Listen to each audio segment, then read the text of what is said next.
Tarihi ba zai taɓa mantawa da su ba. Matar da ta fi kowa daɗewa a duniya wannan zamani.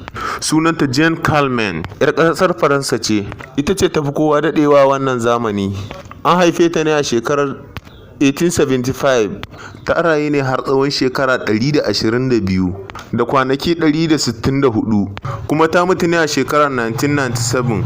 Ta bar 'ya'ya da jikannu har da tattaɓa kunnu. Wannan kuma ita ce matar da ta fi kowace mace a yawan 'ya'ya.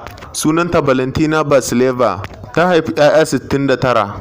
Sau 16 take haifar tagwaye, sau 7 kuma take haifar 'yan uku, sau 4 kuma take haifar 'yan hudu. A duniya ba a taɓa yin mace irin wannan ba.